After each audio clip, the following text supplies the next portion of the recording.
하나님의 궤를 모시자라는 제목으로 함께 은혜를 나누겠습니다. 오늘 말씀은 두 가지 사건이 연결되어서 나옵니다. 다윗이 법궤를 모셔오다가 중간에 사고가 나요. 그래서 법궤 모셔오는 것을 멈추고 있다가 다시 법궤를 다윗성까지 옮겨오는 그 두 가지 사건이 오늘 6장에 있거든요. 근데 이제 오늘 말씀을 나누기 전에 5장 말씀을 먼저 알아야 돼요. 배경을 알아야 되는데, 다윗이 통일 왕국의 왕이 됐잖아요, 드디어. 근데 왕이 되었을 때 다윗이 크게 깨달은 것이 있어요. 지난주 말씀드렸는데 기억나십니까? 5장 12절 말씀이에요. 5장 12절로 한번 가보겠습니다. 우리 같이 12절 말씀 봉독합니다. 다윗이 여호와께서 자기를 세우사 이스라엘 왕으로 삼으신 것과 그의 백성 이스라엘을 위하여 그 나라를 높이신 것을. 아멘. 다윗이 깨달은 게 뭡니까? 자기가 왕이 된 것은 자기 능력이 아니고 하나님이 세우셨다는 거예요. 그리고 세우신 목적은 뭐예요? 그의 백성 이스라엘을 위하여 다윗을 왕의 자리에 세우셨다는 거예요. 그러니까 다시 말해서 왕이 된 이 다윗의 지금 사명이 뭐냐 하면 백성들이 하나님께로 가까이 가도록 돕는 역할을 하는 거예요. 백성들이 하나님을 잘 섬기고 신앙생활을 잘해서 하나님이 주시는 복을 받도록 만들어주는 역할, 그게 누구의 역할이라고요? 다윗의 역할이라는 거예요. 그것이 다윗의 사명이라는 거예요. 그걸 다윗이 깨달았다는 거예요.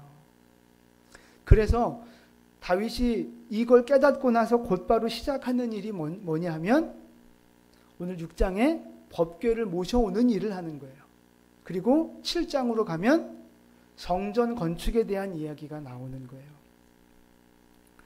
하나님을 잘 섬기기 위해서 가장 중요하고 가장 필요한 것 두 가지. 그게 바로 법궤와 성전이란 말이죠. 그걸 이제 시작을 하는 거예요. 근데 여러분, 질문 하나 드리면, 법궤하고 성전 건축하고 어디에 필요한 겁니까? 뭐 할 때 꼭 필요한 겁니까? 네? 예배할 때 필요한 거예요. 성전이 없으면 예배 드릴 수 없잖아요. 제사 드릴 수 없잖아요. 그 다음에 법궤는 하나님의 임재를 상징하는 거거든요. 말씀과 임재를 상징하는 건데, 말씀이 있고 성전이 있고 하나님의 임재가 있어야 그게 온전한 예배잖아요. 그러니까 다윗이 법궤와 성전 이 두 가지를 지금 가장 먼저 추진을 하는 거예요. 그러니까 결국 다윗이 가장 지금 중요하게 생각하고 추구하고 있는 거, 그게 뭐냐 하면 예배의 회복이라는 겁니다. 예배의 회복.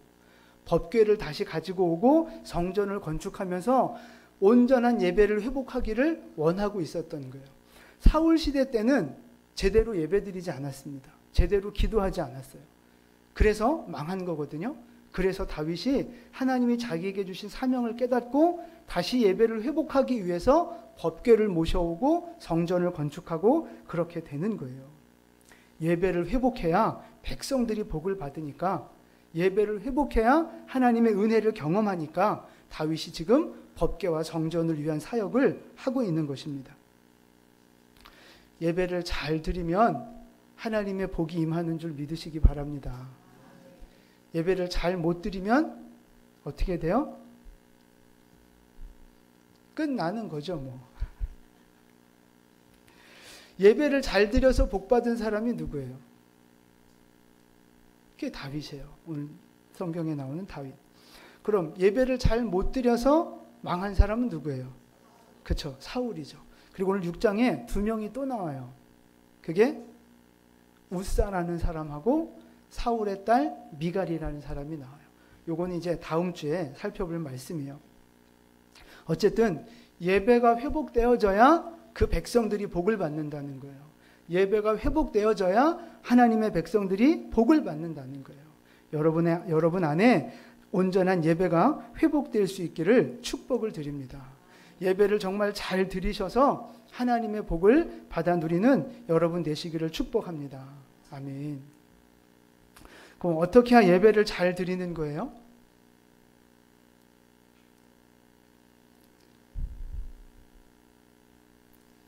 헌금만 많이 하면, 찬양만 크게 하면 그게 예배를 잘 드리는 거예요? 지난주 우리 집사훈련할 때 말씀드렸던 내용인데요. 여러분, 예배 드리는 주체가 누굽니까? 누가 예배를 드리는 거예요? 내가 드리는 거예요. 목사님만 혼자 예배 드리는 게 아니고, 뭐 찬양팀이나 뭐 사역하시는 분들만 예배를 드리는 게 아니고요.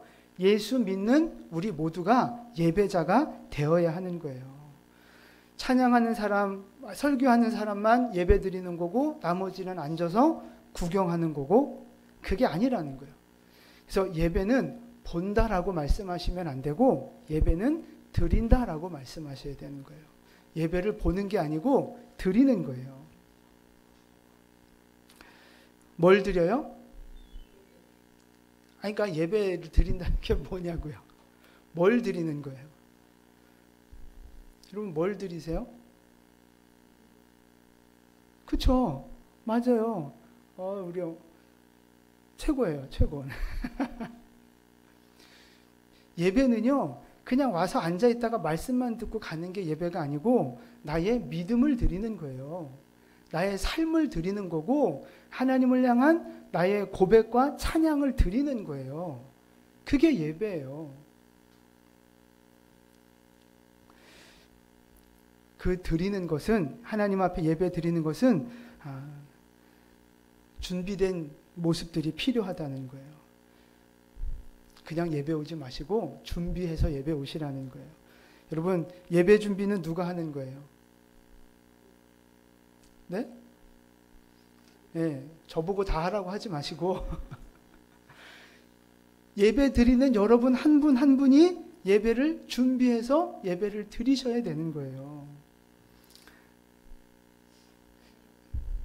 아멘. 네. 축복합니다. 진짜예요. 예배 드리는 사람이 예배를 준비해야지, 목사님 보고 다 예배 준비하라 그러면 그 여러분 잘못 생각하시는 거예요. 제가 준비해야 될 예배의 모습은, 그러니까 제가 준비해야 될 예배는 어떤 부분이에요?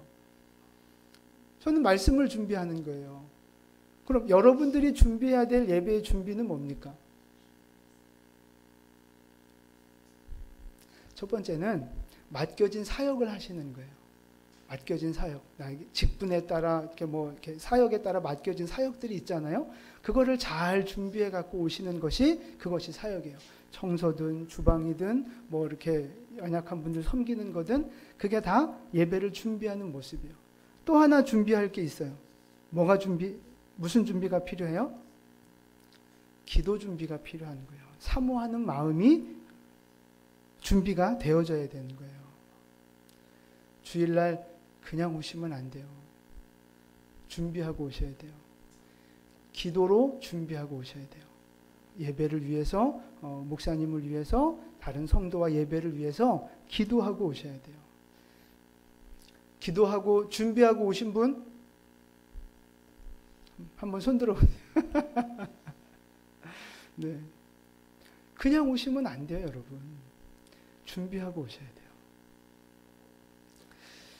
지난주에 왜 예수님이 말씀하신 4가지 밭에 대한 말씀 드렸잖아요. 밭이 뭐가 있어요? 길가와 같은 밭이 있고, 그죠? 돌짝밭이 있고, 가시밭이 있고, 좋은 밭이 있어요. 어디에 씨가 뿌려져야 잘 열매를 맺습니까? 좋은 밭이죠. 옥토밭. 예배를 올 때 좋은 밭으로 준비해 갖고 오셔야 되는 거예요. 내 마음밭을. 길가와 같은 돌짝 가시밭과 같은 마음을 가지고 예배 오시면 그게 힘든 거죠. 힘든 거죠. 내 마음이 좋은 밭이 되어서 예배 자리에 올 수 있도록 기도로 준비하시고, 말씀으로 준비하시고, 거룩한 삶으로 예배를 준비해서 오셔야 되는 거예요. 이렇게 준비해서 오신 분 많으리라 믿고요. 네, 그런 예배의 준비가 필요한 거예요. 제발 그냥 오지 마세요. 그냥 예배 왔다가 목사님이 설교해주고 그냥 찬양하고 그리고 그냥 가는 거, 그건 예배가 아니라 종교 의식일 뿐입니다. 하나님이 진짜 받으시는 예배는 내가 준비돼서 하나님 앞에 믿음을 드리고 고백을 드리고 나의 삶을 드리는 그런 헌신이 있어야 그게 온전한 예배라고 하는 사실입니다. 기도로 준비하시고 마음밭을 준비해 갖고 오세요. 마음밭을. 그래서 어떤 말씀이 떨어지든지 간에 그 말씀이 여러분에게 아름답게 열매 맺어서 말씀의 축복이 여러분에게 임하는 그 예배의 축복을 회복하는 여러분 되시기를 주님의 이름으로 축원을 드립니다. 그래서 이렇게 예배에 승리하고 예배를 잘 드려야 인생이 복되다는 거예요. 오늘 이제 이 예배를 다윗이 이제 이렇게 회복해 나가는 첫 번째 순서로 법궤를 모셔오는 거거든요. 오늘 6장 1절과 2절 말씀을 우리 같이 한번 읽어보도록 하겠습니다. 1절, 2절 같이 봉독합니다. 다윗이 이스라엘에서 뽑은 다윗이 일어나 자기와 함께 있는 모든 사람과 더불어 바알레 유다로 가서 거기서 하나님의 궤를 메어오려 하니 그 궤는 그룹들 사이에 좌정하신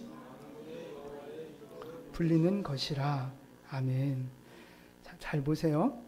다윗이 궤를 얼마나 소중하게 여겼는가에 대한 말씀인데, 지금 법궤를 다시 모셔오는 이 큰 행사를 하는데 여기에 몇 명이 동원이 되고 있습니까? 예, 3만 명이 동원되고 있는 거예요. 특별히 구별해서 뽑은 인원만 3만 명이에요. 그리고 2절 말씀 보면 다윗이 일어나 자기와 함께 있는 모든 사람이 또 함께 동참하고 있어요. 또 5절 말씀으로 내려가 보세요. 5절 보시면 다윗과 이스라엘 온 족속이 여기 지금 동참하고 있는 거예요. 그러니까 지금 이 법궤를 모셔오는 일이 그냥 제사장 몇 명 보내서 그냥 이렇게 간략하게 해오는 게 아니고 지금 국가적인 축제, 국가적인 행사로 지금 이 일을 하고 있다는 거예요. 5절 말씀에 보면 여러 가지 악기와 뭐 수금, 비파, 소고 이런 걸 가지고 하나님 앞에 연주하면서 찬양하면서 지금 축제의 예배를 하나님 앞에 드리고 있다는 거예요. 그래서 지금 이 축제에 동원된 인원을 대충 예상을 해보면 구별된 3만 명 이외에도 아마 몇만 명? 글쎄요, 전국에서 또 이렇게 큰 행사 보려고 모여든 사람들까지 하면 수십만 명, 뭐 100만 명 이렇게 될 수도 있어요. 어마어마한 행사가 지금 벌어지고 있다는 거예요. 제가 생각을 해봤어요. 법궤를 운송하는 행렬, 특별히 뽑은 무리만 3만 명이라 그랬는데 3만 명이 행진을 하면 어떤 모습일까 상상해 봤어요. 여러분, 이게 그냥 소설이 아니니까 상상을 한번 해보세요. 지금처럼 뭐 8차선, 10차선 이렇게 대로가 아니잖아요. 옛날은 이렇게 좁은 길이었으니까 4열 정대로 줄을 맞춰서 행진을 한다고 한번 생각을 해보세요. 그렇게 해봤어요. 3만 명이 4열 정대로 줄을 서면 몇 줄이 나오는 줄 아십니까? 계산 빠른 분 해보세요. 7,500줄이 세워지는 거예요. 7,500줄이. 그러면 행진을 해야 되면 앞뒤간에 거리가 있어야 되잖아요. 그 거리를 1m로 잡으면 줄과 줄의 사이를 1m씩 거리를 잡으면 이게 몇 미터짜리 행진이냐 하면 7,500m짜리 행진인 거예요. 7.5km. 이 3만 명이 행렬하는 그 길이만 7.5km의 지금 행렬이 이루어지고 있는 거예요. 거기에 구경하는 사람, 찬양하는 사람, 이런 수많은 사람들이 함께하고 있는 거예요. 그러니까 이게 그냥 단순히 법궤 모셔오고 이게 아니라 어마어마한 준비가 있었고 기획돼 있었고 많은 물질이 투자된 대규모 행사였다는 거예요. 여러분, 이 어마어마한 이 행사를 통해서 지금 무엇을 알 수 있는지 아십니까? 다윗이 법궤를 얼마나 소중하게 여겼는가를 볼 수 있는 거예요. 다윗이 이 법궤가 돌아오는 일을 얼마나 기뻐했고 여기에 얼마나 정성을 쏟고 있는가를 지금 보여주고 있는 거예요. 사람은 그래요. 내가 관심이 있고 중요하게 생각하는 일에 뭔가 투자하게 돼 있어요. 물질도 투자하고 시간도 투자하고 내 삶을 투자하게 돼 있어요. 우리가 그렇잖아요. 사람도 내가 너를 사랑한다고 말하면서 말로만 사랑하면 그거는 가짜잖아요. 사랑하면 뭐가 따라가야 돼요? 물질이 따라가야 되고 뭔가 마음으로 퉁치면 안 되고요. 뭔가 헌신이 있어야 되고 수고가 있어야 되고 물질이 들어가야 되는 거예요. 그런 거 하나도 없이 말로만 내가 너 사랑하는 거 알지? 그건 여러분 100% 사기꾼이에요. 사기꾼. 거기에 속아 넘어가서 홀딱 결혼하고 막 그러면 안 되는 거예요. 내가 얼마나 이것을 소중하게 여기느냐에 따라서 거기에 얼마나 많은 것을 내가 투자하고 헌신하느냐가 결정되는 거예요. 다시 말해서 지금 다윗은 이 법궤를 모셔오는 일에 자기의 모든 힘과 정성을 쏟아서 법궤를 모셔오고 있다는 거예요. 그것이 너무 기쁘고 감사해서 최선을 다해 하나님 앞에 찬양하며 영광 올려드리는 그런 축제의 예배를 하나님 앞에 드리고 있는 거예요. 여러분, 물질도 얼마나 많이 들어갔겠어요. 이 수십만 명이 참석하는 이 행사에. 바깥만 해도, 준비할 때 바깥만 해도 어마어마하지 않았겠어요? 근데 보세요. 19절을 한번 보세요. 6장 19절. 6장 19절 같이 읽습니다. 모든 백성 곧 이스라엘 무리에게 남녀를 막론하고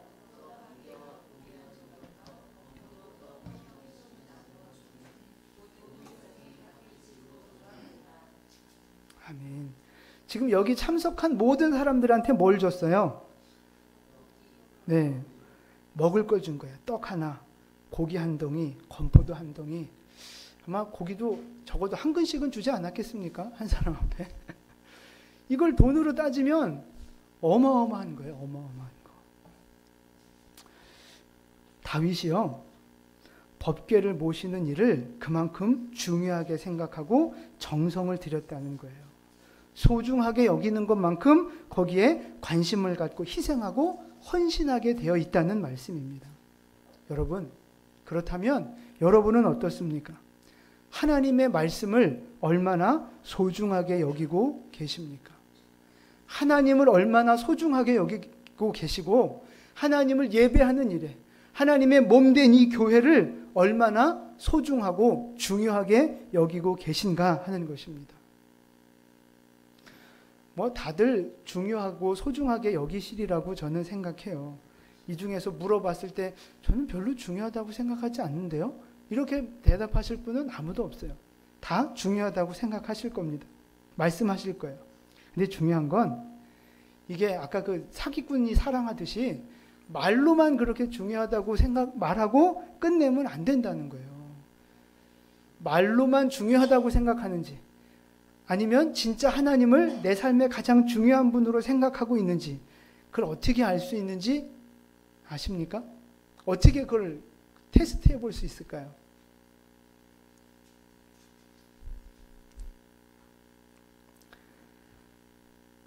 하나님을 얼마나 내 삶의 최우선순위에 두느냐 그걸 보면 돼요. 예배가 우선이냐, 교회가 우선이냐, 사명이 우선이냐, 말씀 묵상이 우선이냐, 기도가 우선이냐, 아니면 다른 일들이 더 우선이냐. 내가 무엇을 더 중요하게 생각하느냐를 보면 하나님을 어떻게 생각하느냐를 볼 수 있는 거예요.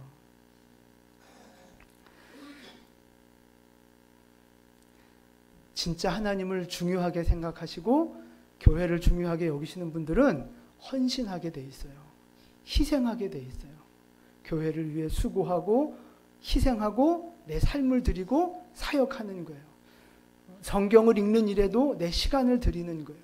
기도하는 일에도 내 시간을 드리고 내 인생을 드리는 거예요. 그런 수고와 희생 없이 하나님을 소중하게 생각한다? 그거는 어쩌면 살짝 뻥일 수도 있고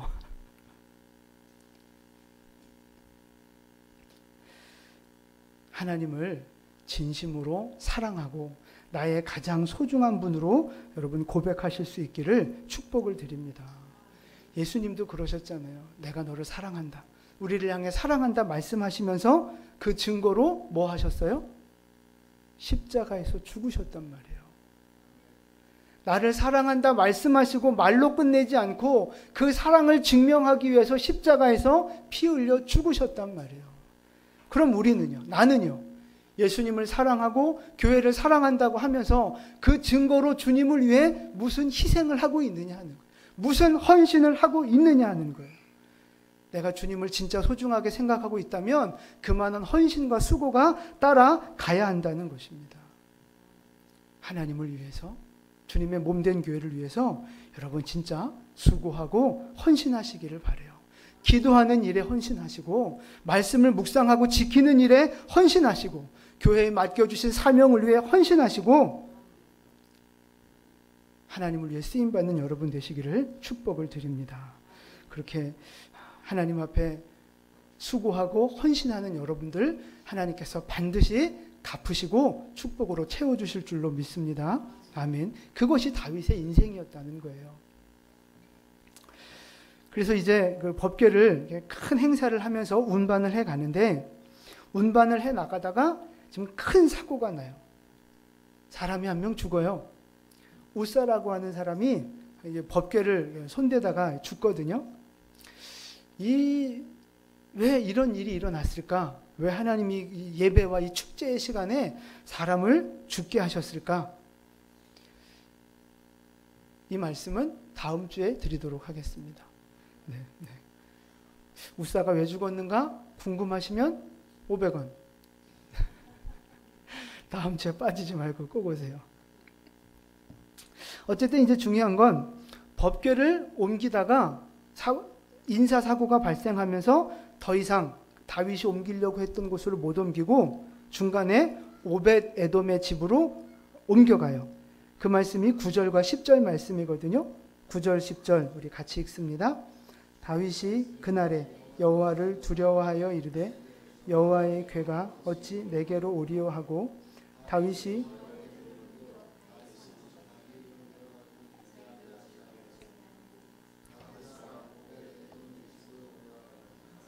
아멘. 누구 집으로 갔어요? 오벳 에돔의 집으로 간 거예요. 이 오벳 에돔이 굉장히 훌륭한 사람이에요. 네. 저희 종친이거든요. 네, 굉장히 훌륭한 가문이에요. 오벳 에돔의 집으로 갔는데 가고 나서 무슨 일들이 벌어져요? 네. 11절 말씀이에요. 11절 같이 읽습니다.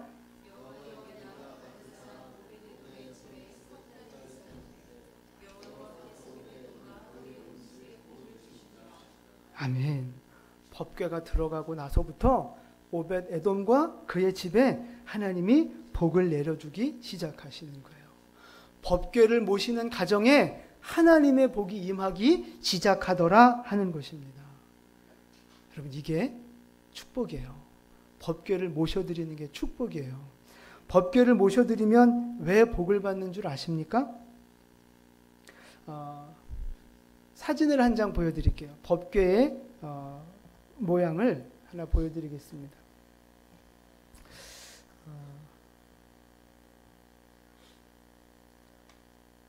요 법궤 안에 이제 그 십계명 돌판도 들어가 있고 뭐 아론의 지팡이도 들어가 있고 그런 거예요. 이 법궤를 이렇게 뚜껑으로 덮었어요. 뚜껑으로 덮고 천사 2명이 이제 이렇게 날개를 맞대고 이제 이곳을 바라보고 있는 거거든요. 자, 근데 2절 말씀으로 가보세요. 2절 말씀에서 하나님의 법궤를 어떻게 설명하고 있는가를 한번 보세요. 중간쯤에 보시면 하나님의 궤를 메어 오려 하니 그 궤는 그룹들 사이에 좌정하신 만군의 여호와의 이름으로 불리는 거라는 거예요. 자, 그룹들 사이에 이 천사가 이 그룹들인데 이 그룹들 사이에 누가 있어요? 하나님이 좌정하고 계시다는 거예요.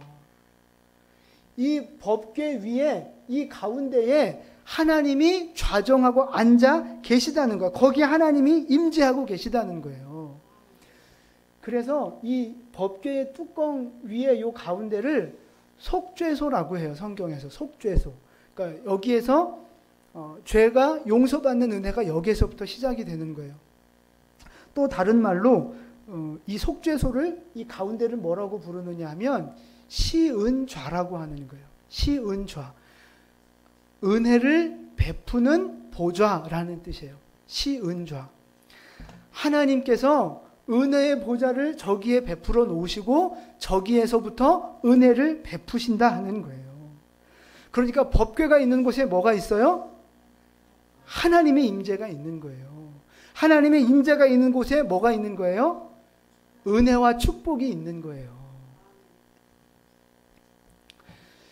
예수님이 이 땅에 왜 오셨습니까?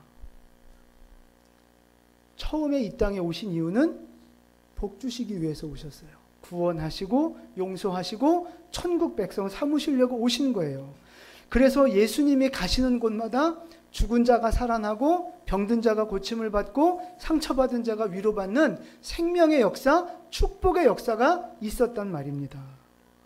그래서 가장 큰 축복은 예수님을 만나고 예수님을 모셔드리는 것, 그것이 가장 큰 축복인 줄 믿으시기를 바랍니다.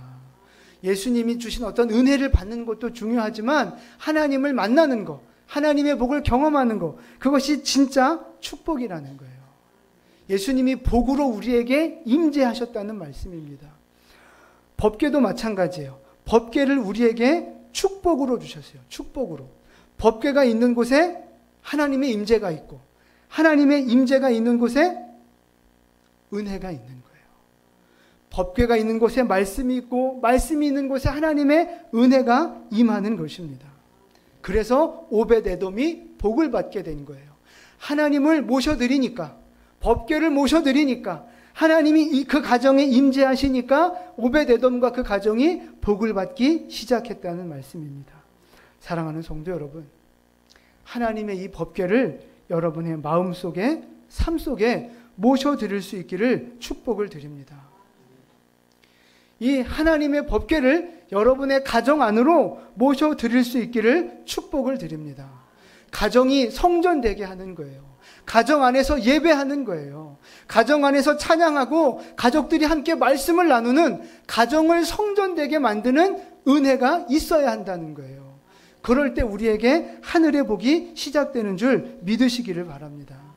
여러분의 가정이 이 오벳에돔과 같은 법궤를 모셔드림으로 인하여 하나님의 복을 받는 복된 가정들 되시기를 주님의 이름으로 축원을 드립니다. 그래서 이 11절 말씀을 다시 한번 보시면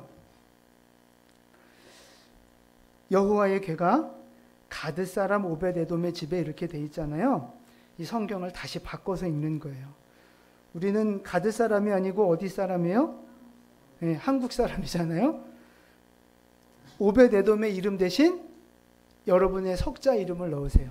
그래서 내 이름이 성경에 기록되어 있다는 마음으로 우리 다시 한번 11절을 바꿔서 읽어보도록 하겠습니다. 시작. 여호와의 궤가 한국 사람 오흥일의 집에 석 달을 있었는데 여호와께서 오흥일과 그의 온 집에 복을 주시니라. 아멘. 여러분이 축복의 주인공 되시기를 축복합니다. 여호와께서 누구 집에 복을 주세요? 내 집에 복을 주시는 거예요. 법궤를 모셔드리는 그 가정에 복을 주시는 줄 믿으시기 바랍니다. 네, 여러분, 그 여러분의 법궤가 지금 어디에 있느냐 하는 겁니다. 여러분의 법궤는 지금 어디 있습니까? 사울은요, 그 법궤를 저 산속에 그냥 버려두고 방치해뒀어요. 다윗은 그 법궤를 가져왔던 거거든요.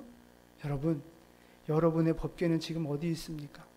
사울처럼 혹시 먼 곳에 보이지 않는 곳에 그냥 방치해버리고 있지는 않습니까? 하나님의 궤와 멀리 떨어져 있지는 않느냐 하는 것입니다. 그 멀리 있는 법궤를 이제 모셔드리는 여러분 되시기를 축복합니다. 가정에서 예배하시고 내 삶 속에 다시 말씀을 붙잡는 거예요.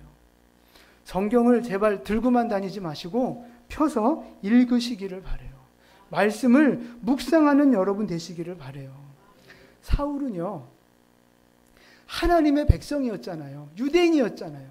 사울은 하나님의 백성이었으면서도 법궤를 버린 거예요. 말씀을 버리고 기도를 버리고 예배를 버린 거예요. 그러니까 자꾸 인간의 길로 가다가 결국 망하게 된 겁니다. 반대로 다윗은 그 법궤를 다시 모셔오면서 예배를 회복하고 말씀을 회복하고 하나님을 바라보기 시작한 거예요. 그래서 그 다윗의 인생이 복되고 형통하게 됐다는 것입니다. 사랑하는 성도 여러분, 멀리 있는 하나님의 궤를 다시 모셔드리시기를 축복을 드립니다. 다시 예배를 가까이 하시고 다시 교회를 가까이 하시고 다시 말씀과 기도의 자리를 가까이 하는 여러분 되시기를 축복합니다. 그래서 진짜 예배를 회복하는 진짜 예배자로 살아가시기를 바라요. 종교적인 의식을 치르는 예배가 아니라 진짜 하나님을 바라보고 진짜 내 삶을 드리고 내 믿음을 드리는 그런 진짜 예배자. 내 영혼을 열고 가슴을 열어 하나님을 찬양하고 하나님 앞에 무릎 꿇어 기도할 수 있는 그런 진짜 참된 예배자. 여러분이 그 예배자 될 수 있기를 축복합니다. 그래서 하나님의 평강과 축복이 여러분에게 임하고 여러분의 가정과 사업에 임하는 복된 역사가 새롭게 시작되어질 수 있기를 예수님의 이름으로 축원을 드립니다. 아멘. 기도하겠습니다.